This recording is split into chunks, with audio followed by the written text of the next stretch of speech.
வணக்கம் நண்பர்களே, welcome to movie critic channel. இன்னைக்கு நம்ம ரீசெண்டா தியேட்டர்ஸ்ல ரவிதேஜா அவர்களோட நடிப்புல அவருடைய 75வது படமா வெளிவந்திருக்கிற மாஸ் ஜதரா அப்படிங்கிற ஒரு தெலுங்கு படத்தோட ரிவ்யூ பத்தி தான் இன்னைக்கு நம்ம தெரிஞ்சுக்க போறோம்.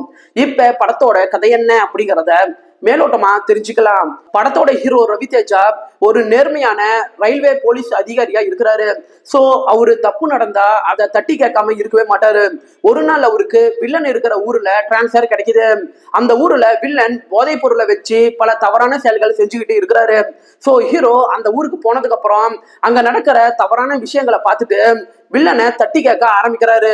இதுக்கப்புறம் வில்லனுக்கும் ஹீரோவுக்கும் இடையே எந்த மாதிரியான பகை ஏற்பட ஆரம்பிக்குது, ஹீரோவோட காதல் வாழ்க்கையில நடக்கிற காட்சிகள் என்னென்ன அப்படின்னு சொல்றதுதான் படத்தோட மீதி கதையே.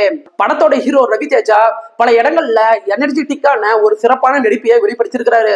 மாசான வசனங்கள் பேசுற இடங்களாகட்டும், மாசான சண்டை காட்சிகளாகட்டும், ஸ்டைலான காட்சிகளாகட்டும், இந்த இடங்கள்ல தன்னுடைய ரசிகர்களை பல இடங்கள்ல திருப்தி படுத்திருக்கிறாரு.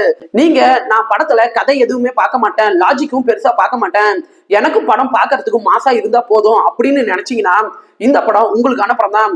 படத்துல வர மாசான சண்டை காட்சிகள் ரவிதேஜா ஒரு மாஸ் ஹீரோ அப்படின்னு காட்டுற விதமா படத்துக்கு நல்லாவே சப்போர்ட் பண்ணிருக்குது.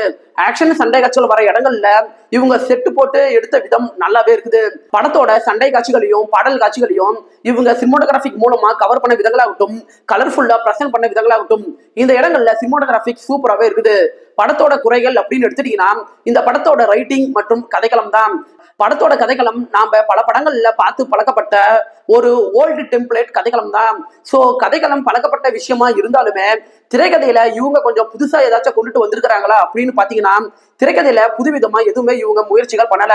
அதனால ஃபர்ஸ்ட் ஆஃப் ஆரம்பிச்ச கொஞ்ச நேரத்திலேயே செகண்ட் ஆஃப் இப்படிதான் இருக்கும் அப்படின்னு நம்மளால யூகிக்கக்கூடிய விதத்துலதான் படத்தோட திரைக்கதையே மூவ் ஆகுது. படத்தோட மெயின் வில்லனா நவீன் சந்திரா இருக்கிறாரு. ஆனா படத்துல ஹீரோ வில்லன் இவங்க ரெண்டு பேத்துக்குமே இடையே வர கிளாஷ் ஆகிற காட்சிகள் பெரிய இம்பாக்டை ஏற்படுத்த மிஸ் பண்ணிடுச்சு. நான் முன்ன சொன்ன மாதிரியே படத்துல லாஜிக் அப்படிங்கிற ஒரு விஷயத்த உங்களால பெருசா எதிர்பார்க்கவே முடியாது. படத்துல ஹீரோவுக்கும் ராஜேந்திர பிரசாத்துக்கும் இடையே நடக்கிற எமோஷன் காட்சிகள் பெரிய எமோஷன் கனெக்டை ஏற்படுத்த மிஸ் பண்ணிடுச்சு. படத்துல ஹீரோவுக்கு தான் முக்கியத்துவங்கள் கொடுத்திருக்கிறாங்க. மற்ற கதாபாத்திரங்கள் மேல கவனம் செலுத்த இவங்க கொஞ்சம் மிஸ் பண்ணிட்டாங்க.